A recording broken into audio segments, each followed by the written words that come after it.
Hello, yep, it's not the next day, but I just wanted to play again. I'm going to push Primo to rank 10 now. Oh shit, I appreciate that even. I'm just gonna throw.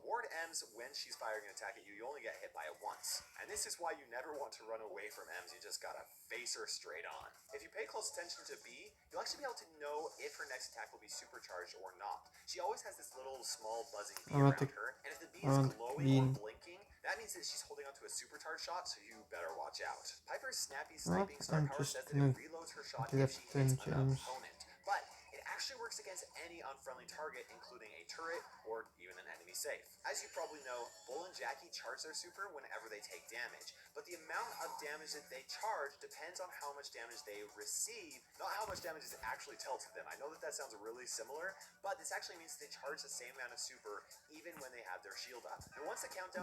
I am taking gem. Yes.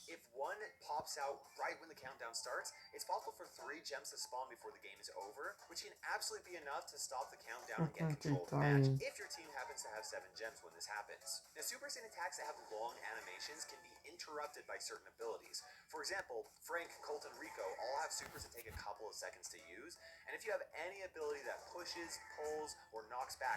No, kill me, kill me, kill me, kill me!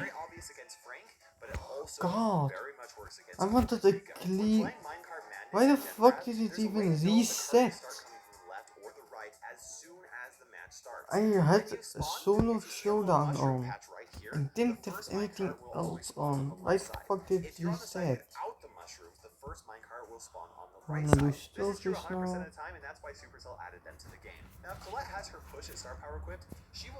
Cause I wanted to clean.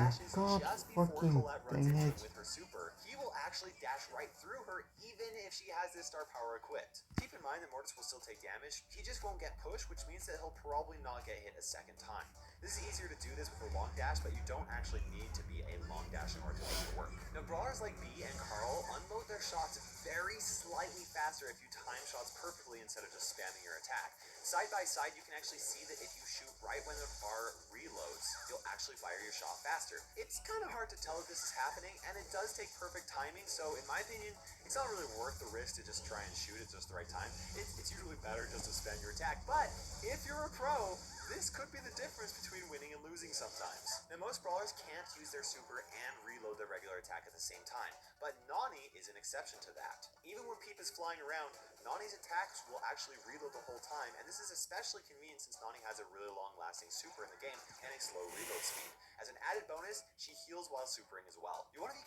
Nice.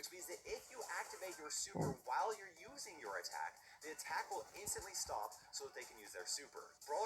Power cube, Poco.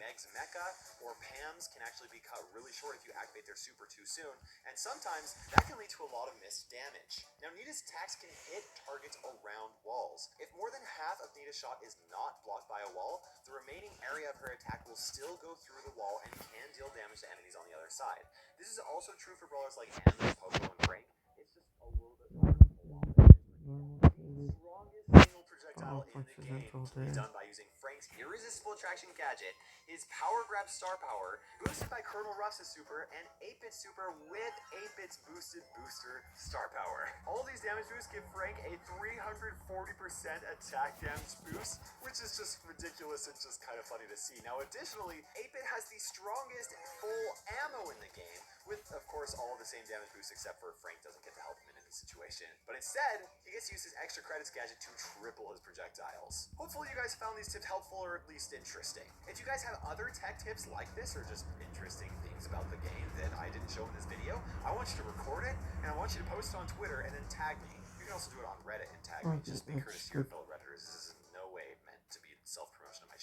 never know if your tip might just make it into a future video, okay? And don't forget to subscribe for that video when it happens right here. You can also subscribe for some Clash Mini content there, Free Fire content right there, and check out this video right here. I would really appreciate you guys using code Kairos in the Brawl Stars shop to support my channel. And for now, this is Kairos time ticking by, and we will see you in Brawl Stars.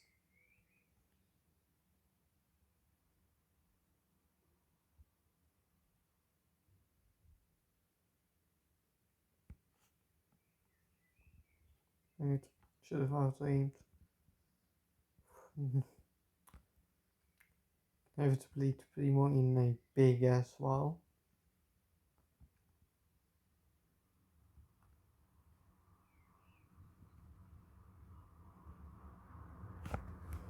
Okay. Fleswater veroorzaakt elke dag tonnen plastic afval, vervuiling en uitstoot. A couple of weeks ago, I gave you guys the single best tip to play every single one of the 51 brawlers in the game. I know this says 50, but I put a bonus tip in there for Meg, so it counts. In today's video, I'm going to give you the single best tip to counter all 51 brawlers in the game, starting with the Trophy Road brawlers. Shelly can charge her super very quickly, and I do not need to tell you how destructive that super is. So you should always play against Shelly as if she has her super charged, even if she doesn't have it charged up at the moment. Not only will this make it obviously harder for her to charge her super, but it'll make it that much more difficult for her to get a sneaky opportunity in there to blast you in the face with her super. Some brawlers can destroy Nita's bear super easily, while other brawlers really struggle against it. Even if the bear is not going after you, always be aware of which teammate the bear is going after, because you might be able to help that brawler a lot, especially if you can deal with the bear easier. Play as a team, win as a These team. are most likely bots. I won't be spinning right now. To avoid all of them, but you can significantly decrease how much of those bullets actually hit you and how much damage he does to you by actually strafing a little bit more to the left or right than you usually do. Unless the enemy Colt can tell the future, it's going to be much harder for him to hit all of his shots if you're not traveling in a straight line. Bull doesn't mind receiving a good amount of damage since he's pretty tanky as long as he can find a place to heal. So you should do whatever you can to prevent him from healing. This might mean dealing damage to him, forcing him to shoot and come after you, or whatever it takes. Honestly, this same rule goes for pretty much all tanky brawlers as well, because sometimes tanks just standing where they want to be to prevent you from passing them is all they need to do to be efficient. Up next is Jessie, but first, I wanted to give a huge thank you to Mech Arena for sponsoring this video. Mech Arena is a 5v5 mech shooter game on mobile that you're going to want to click on the link below to download. No, I don't want to download it. We've got mechs that you can customize, Jessie has a story is dead. and the matches are quick, and you immediately jump into high action gameplay, which is honestly a blast. I personally love the amount of polish on this game. It feels very smooth and responsive, and the graphics are so good. Always There's there a for lot of some strategic reason. depth to this game, and I love how the maps actually change how you want to play. My favorite map is the Mesa Verde Annex, and it's not just because it looks like paradise, but because it has highs and lows. When Jessie throws her Scrappy down, you should destroy it as fast as possible. You may be tempted to continue trying to win your lane or defeat Jessie herself, but getting rid of her turret will make it much easier for you to defeat brawlers, and will make it much easier for your team as well. I often see people pick brawlers that are good on maps with lots of walls, like Rico or a thrower, even when the enemy is playing a Brock in Power League. Since Brock is able to break walls so easily, and you don't want to do when facing Jessie is ignore video, and thank you for supporting my channel by watching. What you don't want to do when facing Jessie is ignore her turret. When Jessie throws her Scrappy down, you should destroy it as fast as possible. You may be tempted to continue trying to win your lane or defeat Jessie herself, but getting rid of her turret will make it much easier for you to defeat brawlers, and will make it much easier for your team as well. I often see people pick brawlers that are good on maps with lots of walls, like Rico or a thrower, even when the enemy is playing a Brock in Power League. Since Brock is able to break walls so easily, and he usually does that, it's usually better for you to pick a long-range brawler with the expectation that the walls will be destroyed. If you're not playing in Power League and you just come up against a random enemy Brock, though, one tip, though, is to waste Brock's ammo before pushing him, since he has such a slow reload speed. The further that Dynamite throws his attack, the less time the enemy will have to react before it explodes. This means you should always try to stay close to an enemy Dynamite if it's possible, so long as you don't end up getting 2v1'd, since you'll actually know where the projectiles will be before they explode, making it much easier for you to dodge them. When you're facing an enemy bow, it is very easy to remember where his super I myself am weak to them. tell you should not ignore them even if you know where they are. You always want to take the time to set them off because there is a good chance that your teammates won't know where they are because they're facing off against another brawler and they will very likely die to them. This is especially useful if you're a brawler that can easily set them off and get out of their range, like Mortis or Max. Tick's main attack covers such a large area that it's almost impossible for you to move up the map without being hit by one of his bombs. This is actually why you shouldn't be afraid to move through a bomb or two. Oh, thank you very much for all the power cubes. Similar to Dynamite, Tick's attacks are easier to avoid if you get closer to him. Sacrificing a little HP to get closer to an enemy to take is usually a good idea. 8-Bit Super strengthens himself and his whole team and can even boost his stats even more if he has his star power equipped. So like Jesse's turret, do whatever you can to destroy the booster as quickly as possible. This will either keep 8-Bit slow or decrease his damage and will take away the buffs from his teammates. Ems has the only attack in the game that will deal more damage to you as you follow it. If you accidentally step into Ems's range, fight your natural reaction to run away, and instead go toward her. This will minimize the damage you will receive, and will likely force her to use a gadget if she has it. Stu's super is not only useful for dodging attacks, but it's also useful for him to hit his next attack and recharge his super. This is why you want to make his first super as hard to charge as you can, and if he happens to charge it anyway, try to make him use it to dash to a spot where he can't hit you. This will make even Stu's super a little harder to charge and ultimately slow him down over the entire match. Up next are the rare brawlers. Unlike some close range brawlers, El Primo's attacks are a series of projectiles that are fired one after the other. You can actually avoid a lot of them if you are right on top of El Primo and move in random directions as he's trying to punch you.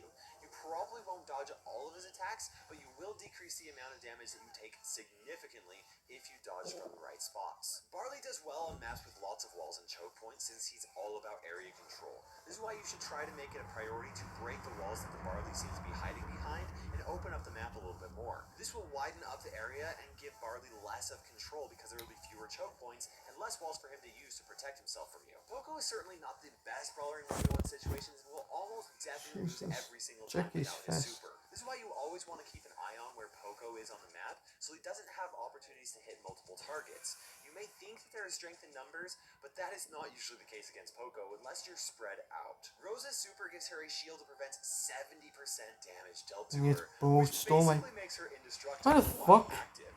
What you do not want to do is waste your ammo while she has that super up. Instead, you should conserve her ammo and wait until her shield is down before unloading your ammo on her. Up next are the super rare brawlers. It's pretty obvious that you want to stay away from tight spaces while facing Rico, since he doesn't really have to aim to hit all of his shots. But you may not have a choice sometimes, so you should probably look in between the angle where Rico's shots travel. Obviously, they're not going to be as predictable as I'm making it in this gameplay right here, but sometimes if you're paying attention, you can avoid almost all of his bullets and get past those tight spaces, which is going to get you close to that Rico and take away his advantage. Daryl's super is most effective if he can bump the enemy right at the end of his super, so they're in the air while he can shoot them before they can recover from the knockback. If you can't avoid his super, it's actually a good idea to be closer to where he started his super than further away, so he'll actually roll past you and you'll land before he finishes his roll, which will give you time to unload your shots on him. Penny's main attack can deal more damage with its splash damage after hitting someone than with its first hit. So if it wasn't obvious enough, do not move behind any targets that stand between you and Penny. I know this is a super obvious tip, but I see people bunching up when facing enemy pennies all the time. Carl's main attack can be fired and reloaded significantly faster if he bounces it off a nearby wall. This is why you should avoid moving in between Carl and walls that are close by.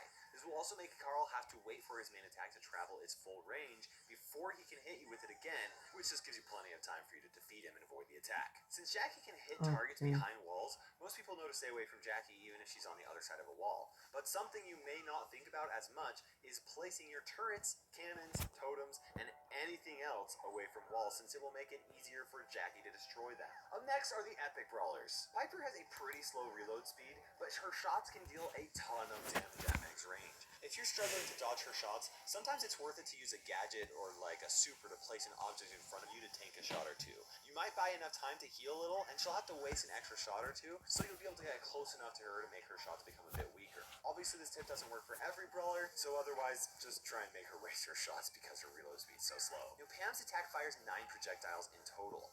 5 projectiles to the center, 2 to the left, and 2 to the right. So you actually take significantly less damage by staying to the sides of her attack instead of near the center of her attack.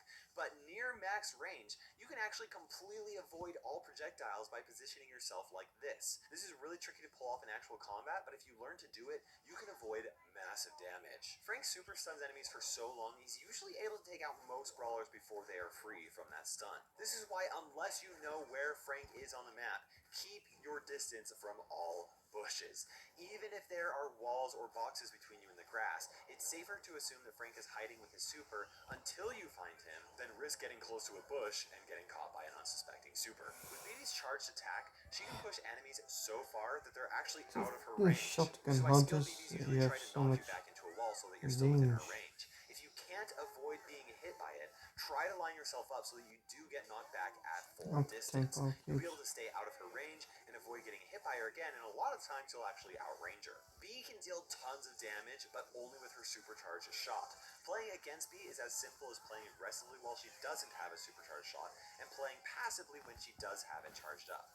Take as many regular shots as you need to close the gap, but always make sure you have something to hide behind or something to place in front of you for when she gets that charged shot up. Nani's super can deal some of the most damage in one hit out of all the attacks in the game, and in fact she can actually one-shot several brawlers. If you're a brawler that can take that kind of hit, try to get hit by her super as soon as you can so it doesn't travel to a brawler that can't take the hit. And Brawl On the and flip side, I'll go if for you can't take Brawl. that hit, find a bigger brawler to hide behind if you can't dodge it. Whether it's a wall or a teammate or whatever, you do not want to get one-shotted by Pete anytime soon. Edgar's only effective from a short range, but he can deal some serious damage once he actually gets his super so that he can get close to you. This is why you want to save any kind of dash, knockback, or stun for when Edgar uses his super. This will guarantee a good use out of whatever you're using, and if you do this enough, it'll leave Edgar helpless for the entire match. Now, Griff has a very powerful super that travels far and wide and goes through any target that it hits. Already It deals dead. damage on the way out and on the way in. If you get hit by it on the way out, make sure you quickly move out of the pathway so you're not hit a second time. You'll want to pay close to where that enemy Griff is moving so you can do this effectively. Not only will you save yourself a little bit of health, but you'll keep Griff from getting that much closer to recharging his super, which again is very strong. Up next are the Mythic Brawlers. Mortis does extremely well in close range combat, especially if there are multiple targets to hit. If you see a Mortis approaching you or a teammate, you'll want to stay close enough to your teammate that you'll be able to easily hit Mortis and deal damage to him, but not close enough where he will be able to hit both of you within a single dash. Finding that perfect distance away from your teammate will help you maximize damage without letting Mortis chain his super. Terra's main attack can pierce through as many targets as it wants to, and her super pulls all targets that are within its radius. This is why when you're facing an enemy Terra, you absolutely need to stay spread out. If you do end up lining yourself up with your allies, there's a good chance Terra will easily charge her super and might even be able to completely wipe you out in one go. Now, even though Jean's main attack from max range deals very little damage, it does charge his super with every single hit, and his super, as we know, can be game-changing. So it's not only important to avoid his attacks before it spreads out, but it's also important to avoid his attack no matter what. The less super Jean gets in a match, the better your match will likely be. Once Max activates her super, she and her teammates can be really hard to hit while their speed is increased. You may not want to save all of your ammo until they slow down, but it's definitely a good idea for you to save ammo until the effects of her super wear off. Just because they're running around you super close to you doesn't mean you should just unload all of your ammo. Some brawlers like Jean and Piper can't handle Mr. P's porters at all. Other brawlers like Amber and Nita do very well with them. So it's important to recognize which brawlers on your team are best for fighting through the porters and then actually switch places with your teammates accordingly. Mr. P becomes very strong when he can hide behind his porters, so if you can pierce through them, it's a good idea for you to focus on facing Mr. P, even if that means you have to move across the map. Now, Sprout's main attack is actually pretty easy to avoid in open areas, and so even though it's actually a thrower, you'll want to play against it like you would against Rico.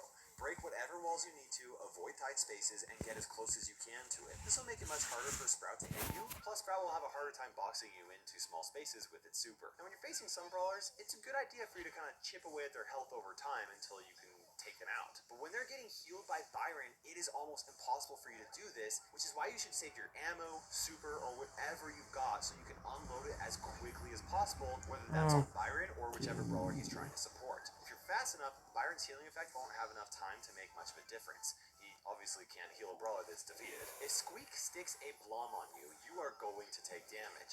But that doesn't mean that you don't have to pay attention to where you are when it explodes. It is important to not move a blom on you over to where it's going to deal damage to your teammates or other targets, especially if Squeak has his first star power equipped. The damage is pretty much unavoidable at that point, so it's better for you to take your damage and Jesse. you away from your ally or their turret. Up next are the legendary brawlers. Spike has great range, great control, and his main attack has the potential to deal massive damage if he can hit you with it before it explodes, so it's actually really hard to counter a skilled Spike. That being said, you should pay close attention to how many shots Spike has used before approaching him. If you attempt to go after him while he has all of his shots loaded, you're probably not going to get very close, and you'll let him easily charge his super off of you. Instead, wait till he quickly fires some shots so that you can reload by the time you're within his range. Now when you're poisoned from Crow, all healing effects dealt to you are decreased.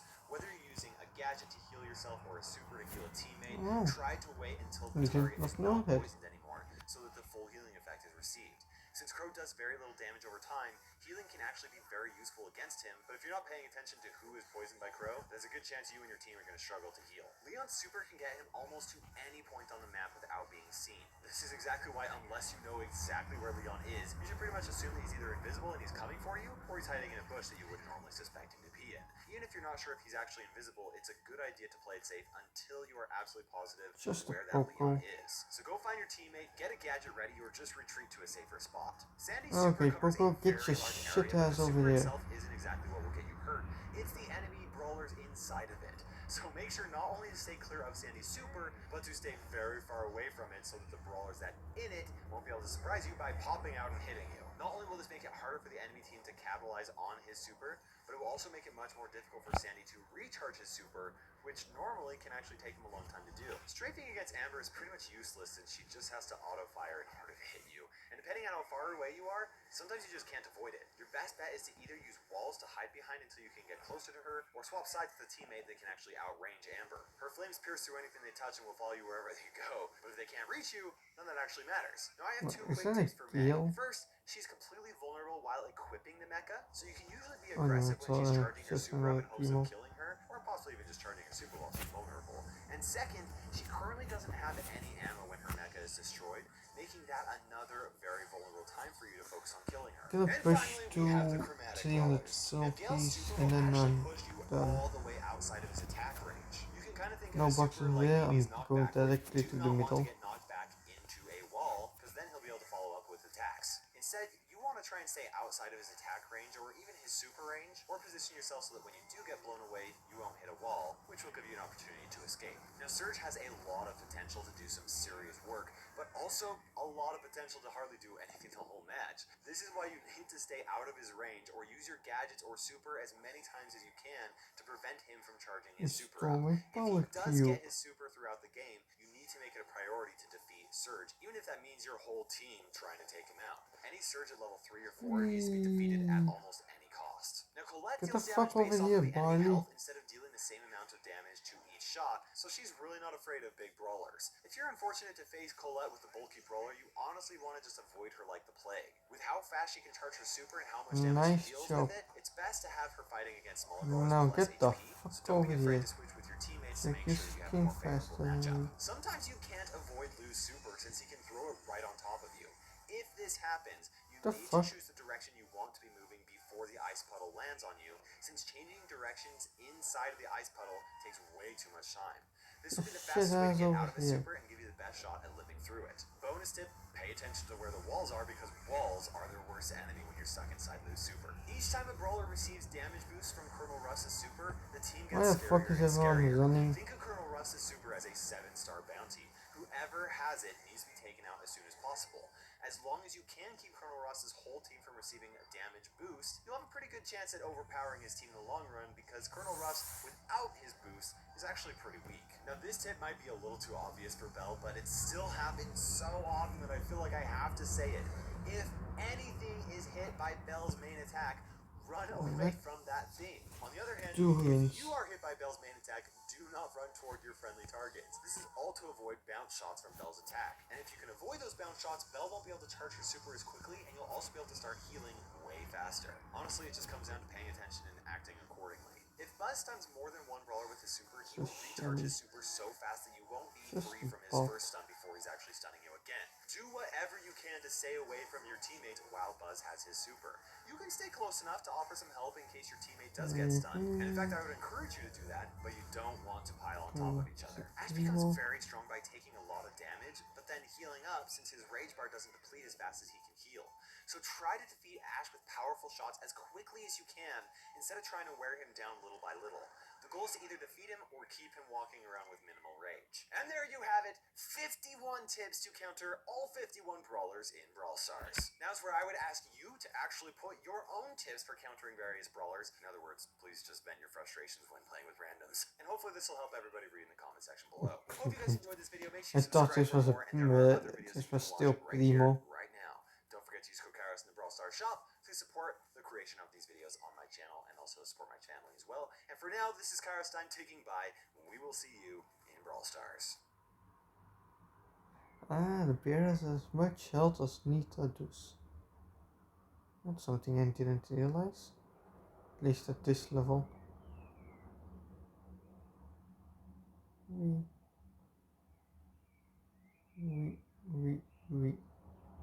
No.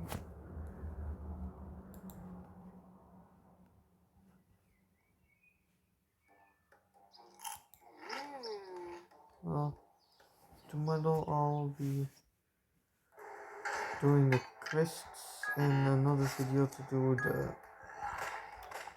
to choose Daryl or Penny. I will be shooting Daryl because I like him more than Penny. On my main I've got it higher than Penny. Hello fellow brawlers, I'm Kairos time and it's time to brawl. Oh my god. In this video I'm going to give you the single best tip that I can for every single brawler in the game. That's 50 tips for 50 brawlers. Now I will be giving new tips for brawlers that I already shared tips for in previous videos, because I've done this video twice before, and if you want to see the most recent one that I did, you can check it out right there. But these tips are brand new. Let's start off with the Trophy Road brawlers. Now skilled players won't be easy for Shelly to sneak up on for maximum damage, and because of this, you should not be afraid of using her attack even at max range in order for you to charge her super. And the same goes for using her super as well, especially if she can super on multiple enemies. This will result in you getting Shelly's super more often and remind the enemy that Shelly can actually be a threat. Nita's bear adds a lot of pressure to the enemy team, but only when it is alive. You can help keep it alive by traveling with her bear so that you can tank shots for him and he can tank shots for you. This is especially useful if you have Nita's bear with V-Star power equipped, because the pressure you add to the enemy will multiply with each attack you hit. Sometimes breaking certain walls is more important than dealing damage. Whether it's with his silver bullet gadget or with his super, always be aware of which walls you can break to help your team, as well as which walls you want to keep up to protect certain teammates. This can open up great angles for yourself and other long-range brawlers on your team. Now, Bull, as well as other close-range brawlers, are usually not great choices for open maps. So unlike with Colt, try to not take out too many walls using his super. There will be some walls that Bull wants to get rid of, like a Brawl Ball goal, but most of the time, walls make it easier for Bull to get close to the enemy so he can take them out. It's obviously much easier to hit a target that is not moving, so when given the choice between aiming for a brawler hovering around a stationary target, like a safe or hamster or apis or whatever, or aiming at the turret itself, always aim for that stationary target. If they're close enough, they will not be able to dodge the shot after it bounces off.